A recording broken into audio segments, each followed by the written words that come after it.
Ninakushukuru Roho Mtakatifu uliyenipa kibali hiki. Ninakushukuru kwa uaminifu mkuu. Wewe ni Mungu unayewatunza watumishi wako. Sante kwa kunitunza, sante kwa kunipa kibali, sante kwa kupa nafasi hii. Kwa uweza wako na mamlaka yako, ninaomba utembee pamoja nasi madhabahuni mahala hapa. Wako wengi wamekuja, wengine wamekuja kwa ajili ya kuponywa mioyo yao, wengine wamekuja kwa ajili ya kupewa baraka zao, wengine wanahitaji amani, na wengine wanahitaji Bwana kutoka mahala walipo wasonge kwenda mbele. Kwa kuwa Bwana, hata yule kijana ulimwandaa kwa ajili ya wale watu waliokuwa na njaa, nawe ukawahurumia kusanyiko lile, ukamwandaa yule kijana mwenye mkate mchache. Nami ninaamini tangu ulivyoniambia usiku wa juzi kwenye mkesha ya kwamba nitahudumu, ninaamini Bwana uliamini ya kwamba nitalihudumu madhabahu yako. Kwa ajili ya utukufu wako naweka mkononi mwako neno hili liwe uzima na uponyaji, katika jina lako takatifu Yesu Kristo. Ninakataa mipango ya adui na kila mawazo mabaya ya shetani na kila mpango wa ibilisi kwenye madhabahu na kwenye maneno yako matakatifu. Ni kwa ajili ya mapenzi yako tupate kupona na kusonga mbele katika utukufu uliotupa, kwa ajili ya neema ulizoachilia kwenye familia zetu, na kwa ajili ya yote uliyokusudia tupate kuyafikiria. Katika jina hilo Baba ninaomba nikiamini, amen. Pigie tena makofi Yesu Kristo. Pigie mfalme wa wafalme makofi. Pigie jemedari wetu Mungu wetu, mpigie makofi. Neno la Mungu linasema wakati wa Bwana kwako ndio huu, wakati wa Bwana kwako ndio huu. Au upendo wa Mungu umekubalika wakati huu. Kuna upendo wa Mungu uliokubalika wakati huu. Wakati wa Bwana kwa sasa ni wako ni huu. Wakati wa Bwana kwako sasa ni huu. Amen. Hakuna wakati mwingine ambao Mungu ameuweka siku nyingine. Yamkini leo umekuja una wazo fulani. Amini tu ya kwamba wakati wa leo kile nilichokuja nacho Bwana anakwenda kukifanya. Amini. Haijalishi unaumwa, haijalishi umekosa, haijalishi una njaa, haijalishi huna mavazi, haijalishi huna ndoa, haijalishi huna mtoto, haijalishi mawazo yako yako wapi. Mungu anasema wakati wako ni leo. Wakati wako ni leo. Tusome Isaya 61 kuanzia mstari wa kwanza. Isaya 61 kuanzia mstari wa kwanza. Isaya 61 kuanzia mstari wa kwanza. Kitabu cha Isaya, ndio sura ya 61, ndio kuanzia ule mstari wa kwanza. Biblia inasema, ndio, Roho ya Bwana Mungu i juu yangu. Amen. Kwa sababu Bwana amenitia mafuta ni wahubiri wanyenyekevu habari njema. Amen. Amenituma ili kuwaganga waliovunjika moyo. Amen. Kuwatangazia mateka uhuru wao. Amen. Na hao waliofungwa habari za kufunguliwa. Amen.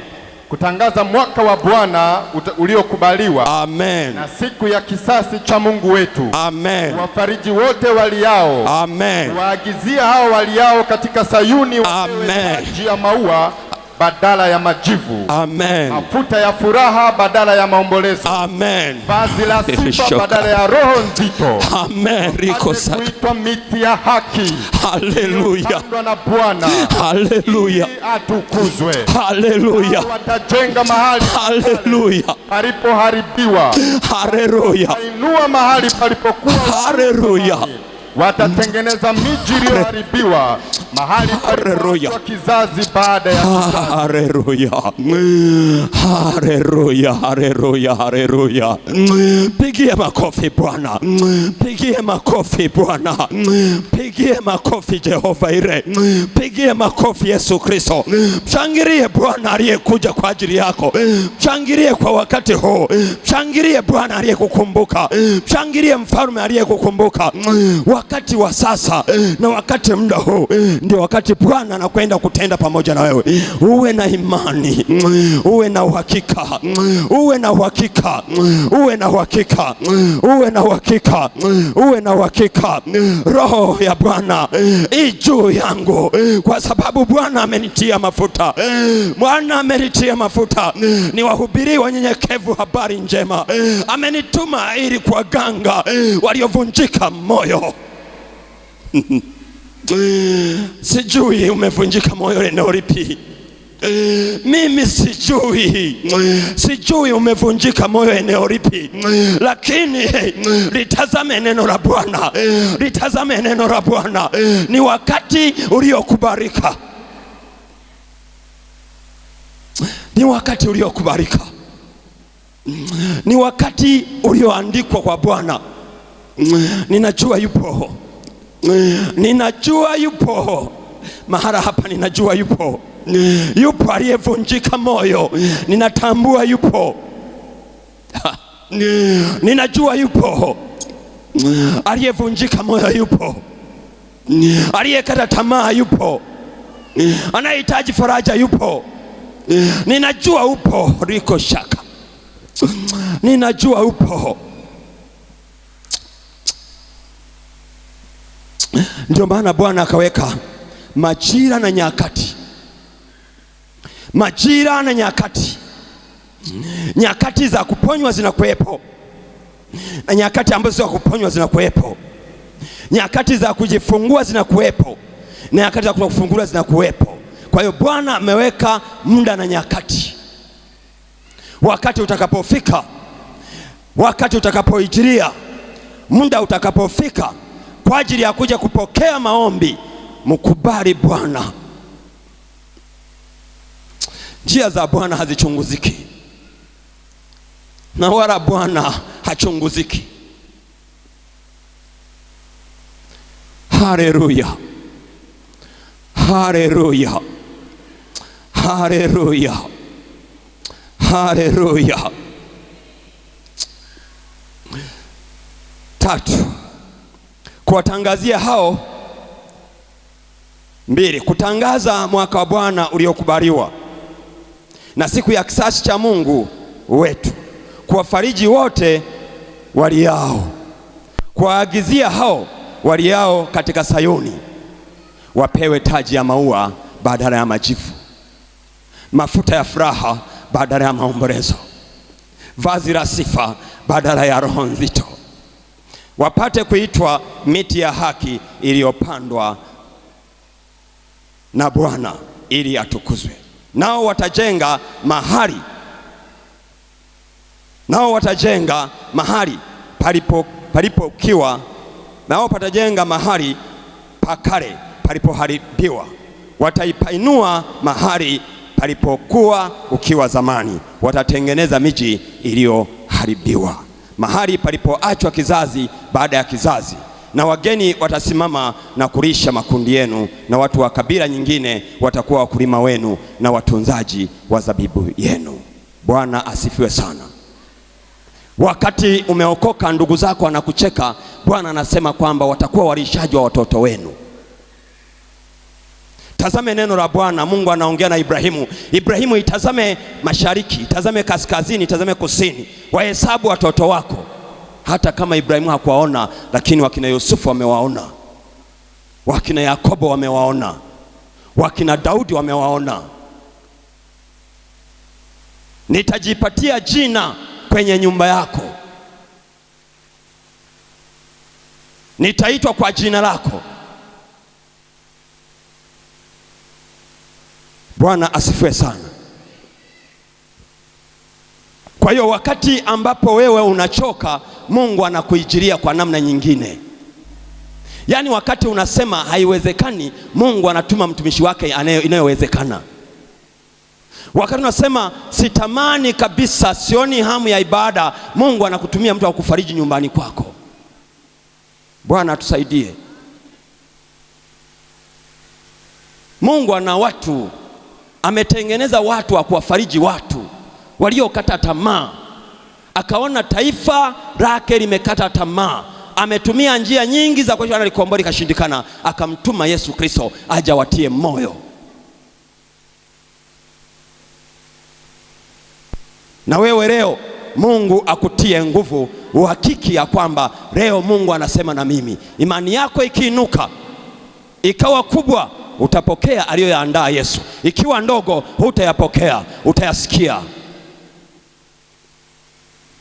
Bwana atusaidie sana. Tutasoma Isaya 62 kuanzia mstari wa 1.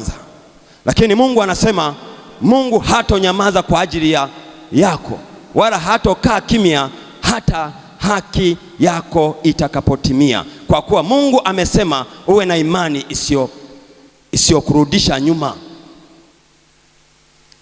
Uwe na imani isiyokurudisha nyuma.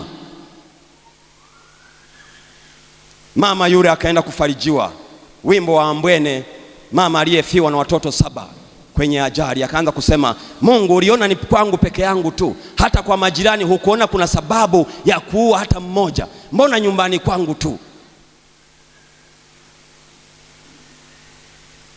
Ambwene akaalikwa na huyo mama, akaimba ule wimbo. Inawezekana na wewe ukawa umekufuru kwa njia hiyo. Mbona haya mimi ni kwangu tu? Kwani mimi ni wa kuishi maisha haya peke yangu? Mbona majirani yangu sioni shida hizi? Lakini Mungu yupo, anasema yuko tayari kukusaidia. Yupo tayari kukusaidia. Bwana Yesu asifiwe sana. Tusome Isaya 62 mstari wa 1 hadi mstari wa 7. Isaya 62 mstari wa 1 hadi wa 7. Biblia inasema katika kitabu cha nabii Isaya sura ya 62 kuanzia mstari wa 1 hadi wa 7, kwa ajili ya Sayuni sitanyamaza, kwa ajili ya mwanangu Sayuni sitonyamaza, na kwa ajili ya Yerusalemu sitatulia, na kwa ajili ya kanisa sintotulia, hata haki yake itakapotokea kama mwangaza, hata haki yake itakapotokea kama mwangaza, na wokovu wake kama taa iwakayo, na wokovu wake kama taa iwakayo. Na mataifa wataiona haki yako, na mataifa watawaona watoto wako, wataiona biashara yako, wataziona baraka zako, watasema huu ndio mwangaza, ndio nuru aliyoachilia Bwana. Na wafalme wote watauona utukufu wake, na wafalme wote watauona utukufu wake. Nawe utaitwa jina jipya, nawe utaitwa jina jipya. Lile jina la baba yako aliyokuita hutoitwa tena. Utaitwa mbarikiwa, utaitwa uliyeolewa, utaitwa mwenye familia, utaitwa mama Jenny, utaitwa mama Agnes, utaitwa mama Dorcas. Hilo ndilo jina analokutafutia Bwana. Nawe utaitwa jina jipya. Yamkini utaitwa mchungaji, yamkini utaitwa askofu, yamkini utaitwa nabii, yamkini utaitwa mtume. Utaitwa jina jipya litakalotajwa na kinywa cha Bwana, litakalotajwa na kinywa cha Bwana. Nawe utakuwa taji ya uzuri katika mkono wa Bwana, na kilemba cha kifalme mkononi mwa Mungu wako. Amen. Hutaitwa tena aliyeachwa, amen, wala nchi yako haitaitwa tena ukiwa, amen, bali utaitwa Hefsiba, amen, na nchi yako Beula. Amen. Kwa kuwa Bwana anakufurahia na nchi yako itaolewa. Haleluya. Vile kijana amwoavyo mwanamwali, ndivyo wana wako watakavyokuoa wewe, na kama vile bwana harusi amfurahiavyo bibi harusi, ndivyo Mungu wako atakavyokufurahia wewe. Nimeweka walinzi juu ya kuta zako, ee Yerusalemu, hawatanyamaza mchana wala usiku. Amen. Ninyi wenye kumkumbusha Bwana, msiwe na kimya. Taendelea. 7. Wala msimwache akae kimya mpaka atakapoufanya imara Yerusalemu na kuufanya kuwa sifa duniani. Amina. Maneno yenye nguvu, ahadi zenye uhakika. Uweza una Bwana. Usinyamaze, usikate tamaa, usiache ibada, usiache kumtolea Bwana, usiache kumkimbilia Bwana, maana anasema hatonyamaza. Hata kama kuna ukiwa, hata kama ni jangwa, mierezi itapandwa. Sijui, huwa nasikia Israeli sijawahi kufika. Wanasema Israeli ni nchi yenye jangwa, lakini ndiko matunda yanakotoka mengi zaidi. Na sehemu yenye jangwa ina sifa ya kutokuwa na maji, si ndio? Walimu wanajua hilo. Sehemu yoyote yenye jangwa ina sifa ya kutokuwa na maji, lakini hawa wana wa Israeli wana uwezo wa kuyatumia maji machache, wakauza matunda dunia nzima. Hiyo ndiyo Bwana anayosema kwamba hata pakiwa na ukiwa, hata pakiwa na jangwa, hakuna kabisa hata umande, lakini anasema hapo watu watakunywa maji. Usikate tamaa. Kuna watu wanategemea waje wanywe maji kwako. Kuna watu wanategemea waje wabebwe na usafiri wako. Kuna watu wanategemea waje wawekewe mikono kwenye tumbo lao, uwekee mikono wapate uzazi. Kuna watu